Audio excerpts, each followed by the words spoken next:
Pushing from the monuments of Arizona, we make it to the mountains of Colorado. Our goal is a 45-mile Stony Pass trail from Silverton to Creve. The trail is an absolute stunner, but of course I hit the hard parts at night, but we stumble upon the perfect campsite. We even sneak in a little fishing adventure and of course, trails and cocktails.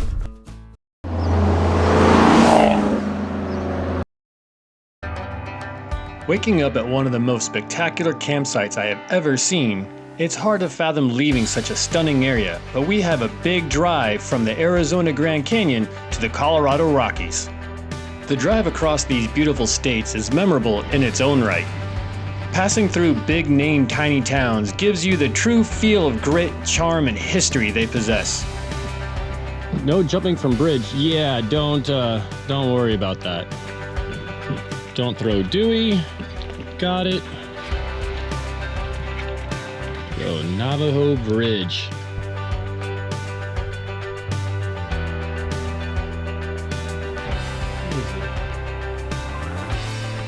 Yeah.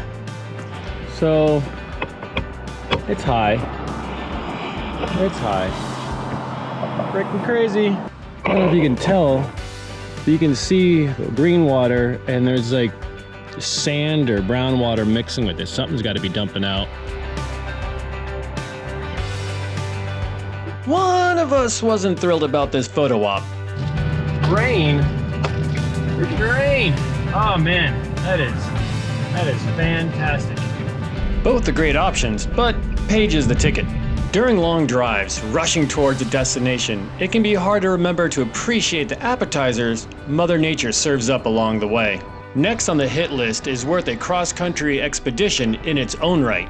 If you've ever seen a Western or a postcard from the Southwest, you know this is the gateway to Monument Valley. A natural spectacle like Monument Valley needs to be seen in person to be appreciated.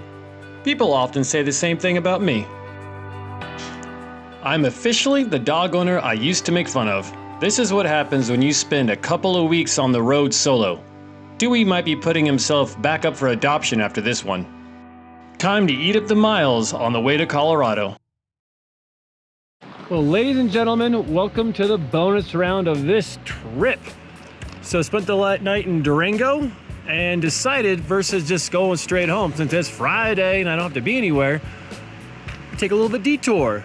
This 45 miles of dirt behind me is Stony Pass. It follows the Rio Grande for most of the way, and from what I see, a nice big lake, which means I can get some fly fishing in, which I'm super stoked about that. And it's late summer, so it makes me sad, but it's beautiful. The colors are starting to creep in. It's getting a little bit yellow and gold, so it'll be extra pretty.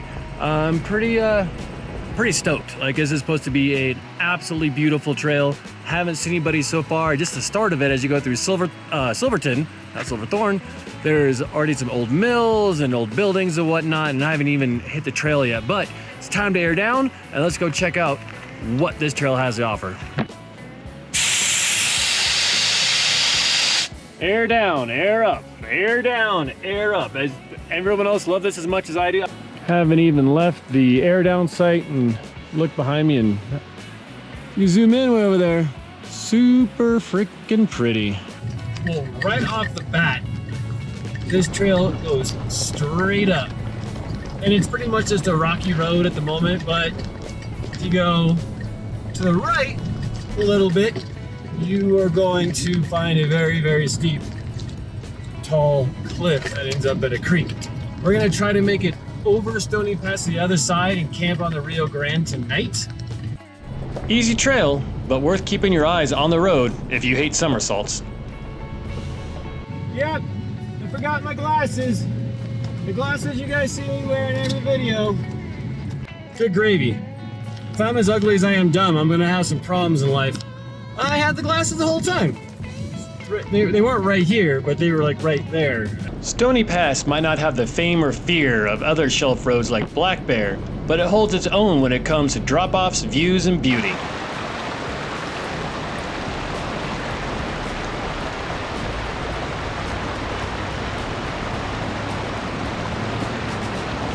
Guess that sign has seen some better days.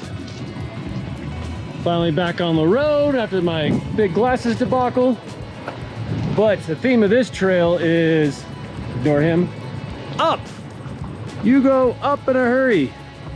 That little cabin is way down there. I feel like I was there 10 minutes ago, but it's just switchy backs all the way up here.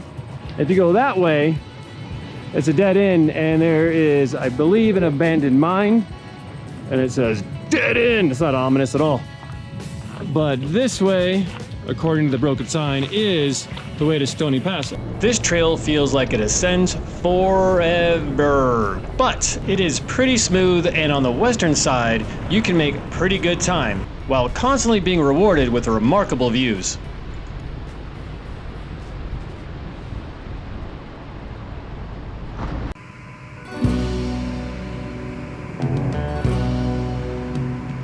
Yes, this was 100% unnecessary. Not that impressive and probably somewhat stupid, but this truck is still somewhat untested, also unlifted. So I needed to know what it is capable of for scientific research, and more importantly, I just wanted to have a little fun.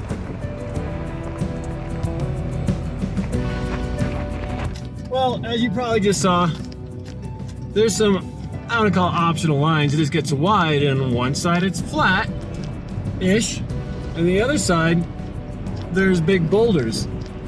And since I've only had this truck for about 4.5 months, I can't help but find out what it can do. And don't get me wrong, it's not like you're trying to take a JK over that, but I'm impressed. As long as it's wide enough for me to fit, this thing kind of just point and shoot, goes wherever you want it. All this is packed into the first 5 miles of the 45-mile trail.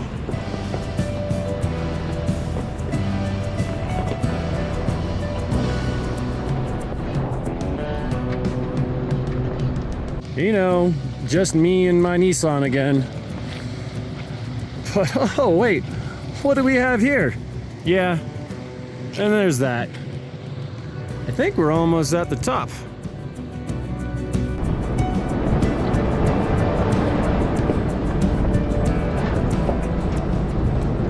I had to pull over for a quick bit before we got to the top. So I had a feeling, I had a feeling it was gonna be pretty again. The little cane right near the pass where the creek goes through, and you get that. For an impromptu, screw it, let's go ahead and do this trail. It could be my favorite trail so far. Maybe not my favorite destination when like campsite, we haven't gotten there yet. But the trail is pretty spectacular.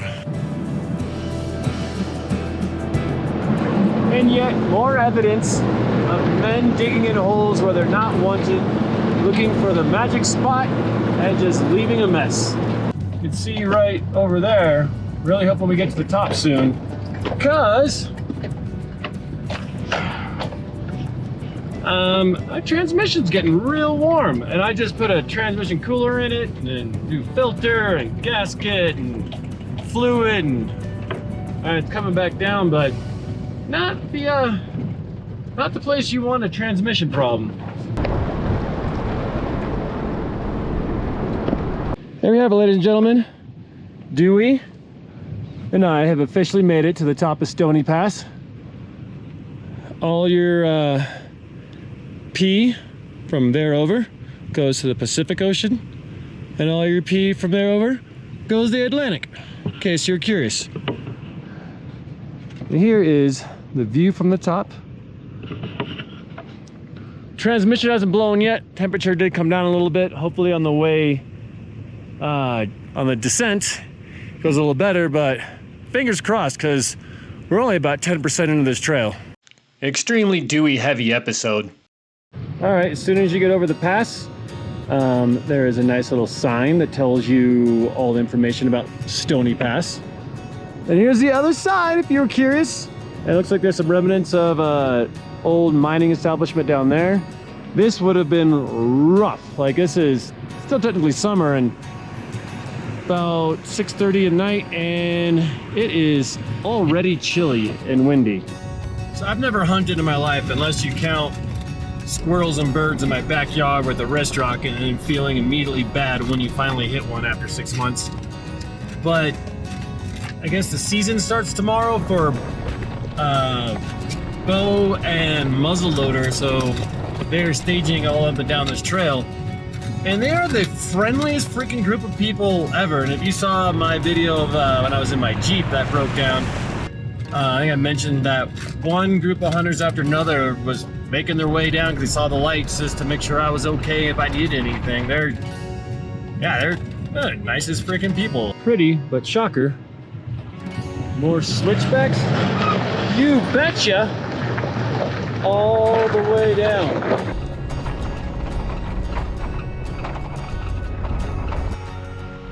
Part of this trail has been turned into a Ken Burns documentary with all the history lessons. Coming down the east side of the trail does hold some water, which helps bring out your immature side.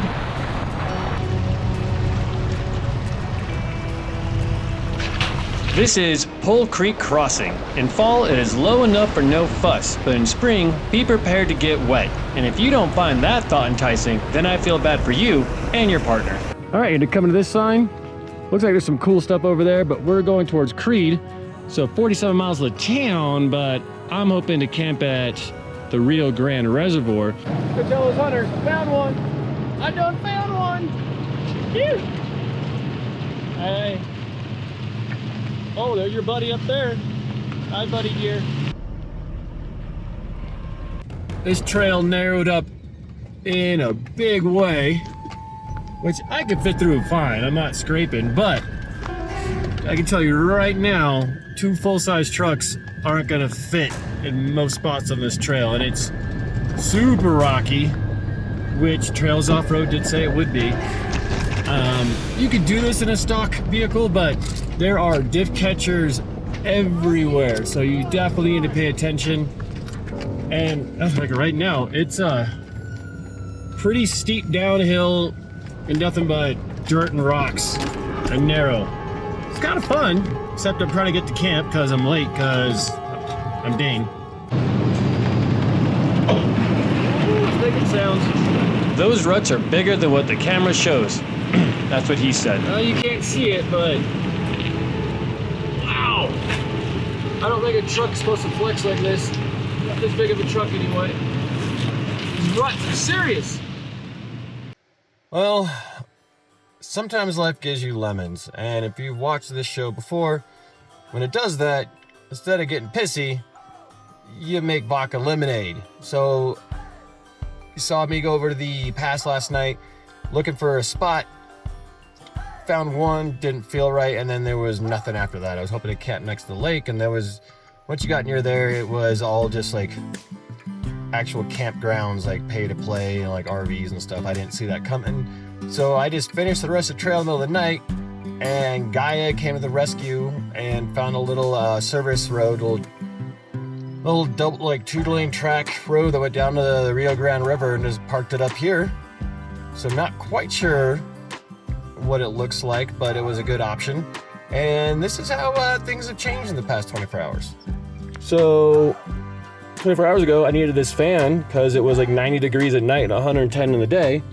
And now I've got this nifty heating blanket, which was a whopping $3 off of Amazon, hooked up to the Jackery. So it is a lot chillier. And yeah, I do have that hooked up to the old phone so I can watch some Disenchantment. But I guess let's go see where we ended up. Yeah. Oh, like covered in wool clothes and fleece. Change of pace. Well, all right. Not the worst place I've woken up in the morning.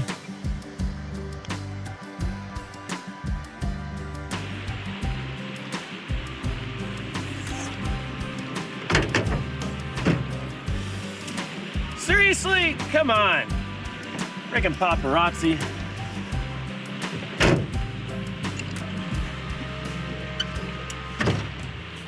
Come on, up. Oh. Early morning potty request Dewey. comes at a cost. Come on. Dewey, come here. Come on. Dewey, come here.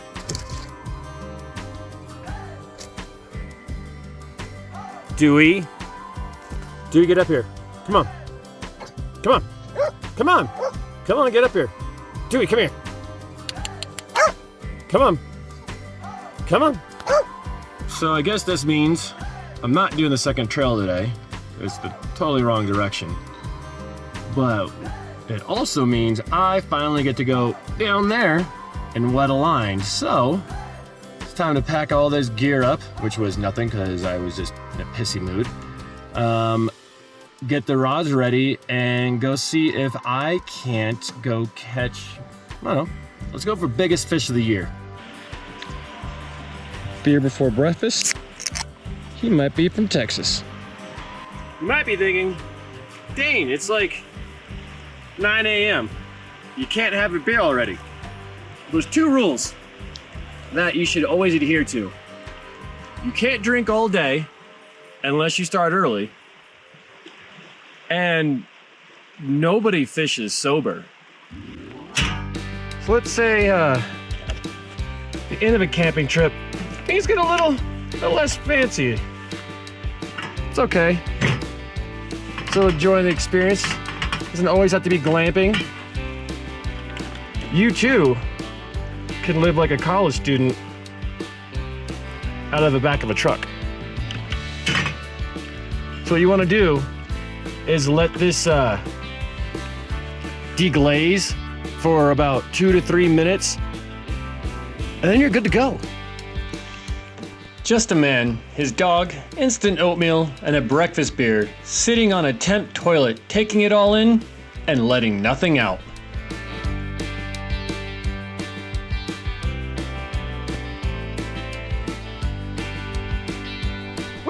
After 2 weeks on the road, finally time to fish. Always important to pick the right outfit before the big dance. There's my winner. This is gonna catch me all the fishes. We hope. Or one. I'll take one right now.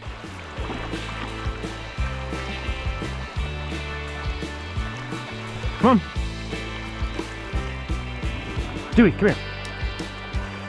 Does that help out? Come on. Come on. Good boy.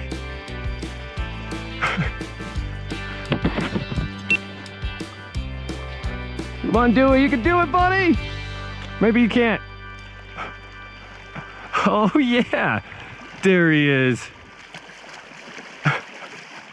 All 12 pounds of you. Good boy, come here. Come here. Oh yeah, he's a good boy. Who's freezing cold and wet, but he's a good boy.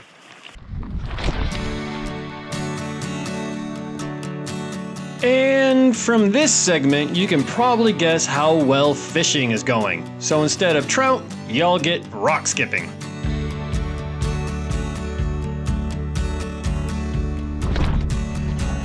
This is what defeat looks like.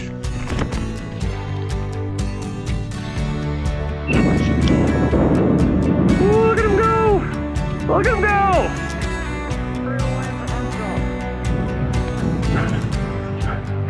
Swam across the Rio Grande. The chihuahua in him. All right, kitties, you gotta have a trained eye for this.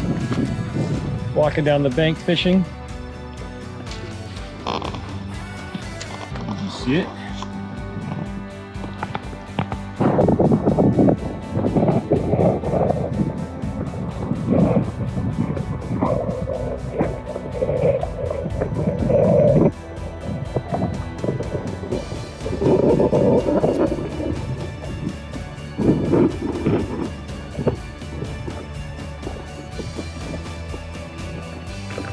Buddy. Oh, don't move, man. This little guy was likely hunting for small fish in the rocks and moss, but came up empty. Same, but Now he's too cold to make an escape. Or is he? Go get it, Dewey. Dewey, go get it.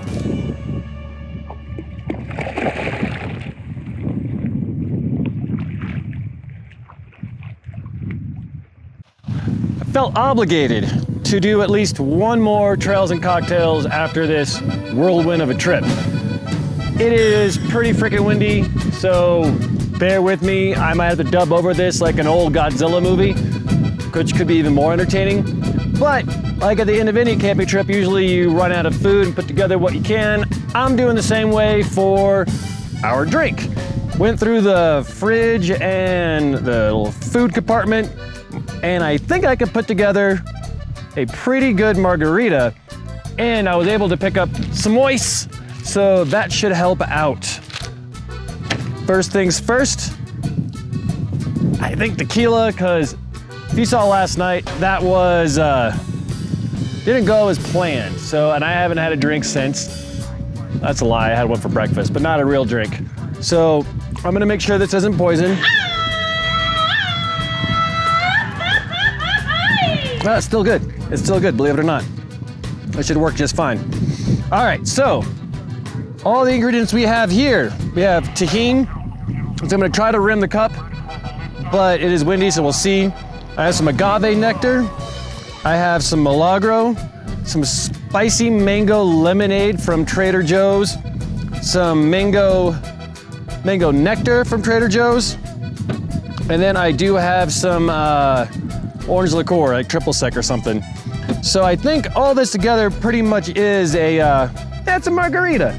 It looks good. I don't have any citrus left to cut up, so it'll all have to just be, it's kind of like a margarita version of 2-minute noodles. In case you're wondering what this is, this stuff is awesome. It's actually way spicier than you would ever think. All right, let's get this show on the freaking road, because Daddy's thirsty. Honestly, I think this one's more for me than it is for you guys. Yeah, it's on. All right. We're gonna do this shot and a half. Yeah, that's definitely a shot and a half. All right, let's throw the ice in there. This is like a one-pot meal. It's gonna be really easy to get rid of the excess water, because if I wanted water, I'd drink water. So it doesn't blow away. Let's get some of this spicy lemonade in there. I'm gonna put in some of this mango nectar, and this stuff is actually pretty freaking good. Let's put in just a little bit of the triple sec. Not a big fan of the sweet. The juices are sweet enough on their own. A little bit of the agave and just a tad. Do this to your taste. I ain't measuring nothing. I don't know why I would, really. It's like an experiment. I mean, it tastes different every freaking time. Let's see here. How should we rim this glass? Let's use the agave. Let's do that. Take this glass.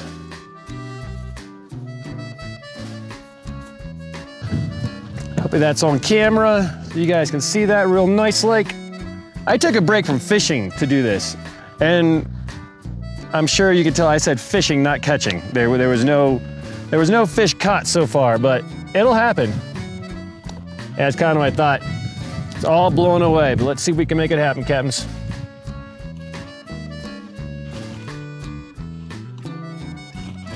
I mean, it's not restaurant quality, but I don't think anything I do is really restaurant quality, but there you go. It's a nice rim job.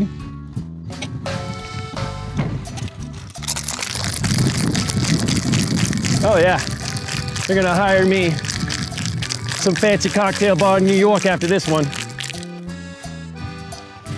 As I said, this one is easy. And it wasn't planned, but you know what? Usually those are the ones that turn out the best. Yep, no reason to strain it. We want the ice. Let's get the ice in there. We went through all the trouble. And you would think I actually measured, because that was a pretty good pour. All right. Spicy mango margarita on the bank of the Rio Grande River. That wasn't planned, was supposed to be here, was supposed to be making this drink, but as we said, and what this is, making, well, in this case, tequila lemonade out of lemons. So if your trip doesn't go right, just remember, one of these, and things start looking up.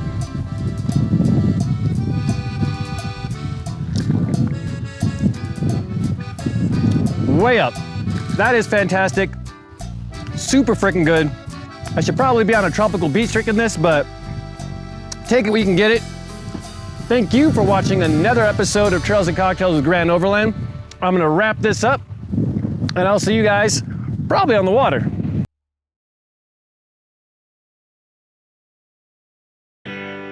Ready to go face. All right, so we tried fishing, did no catching. A lot of fish, actually, really big guys. Kept messing them. It's probably on me. Maybe shouldn't have started off with a cocktail hour, but you know, hindsight's 2020. It's gotten pretty windy. It's not terrible out, but I think we're gonna call it on the whole trip. Still have another 5 hours to Denver. I think we might beeline it for there, but leave the rod put together just in case. But thank you for tagging along in all these episodes of going from Denver to Utah to Arizona to the bottom of freaking Colorado and back up through. Hope you appreciated it. Hope you liked it. Maybe you just watch for the Trails and Cocktails. Maybe you just watch because I do some silly, stupid stuff and I really just can't help it. But either way, like and subscribe if you liked it. If you don't, then don't. But I hope I have another episode coming out soon, and I'll see you guys later. And remember, what's your goal?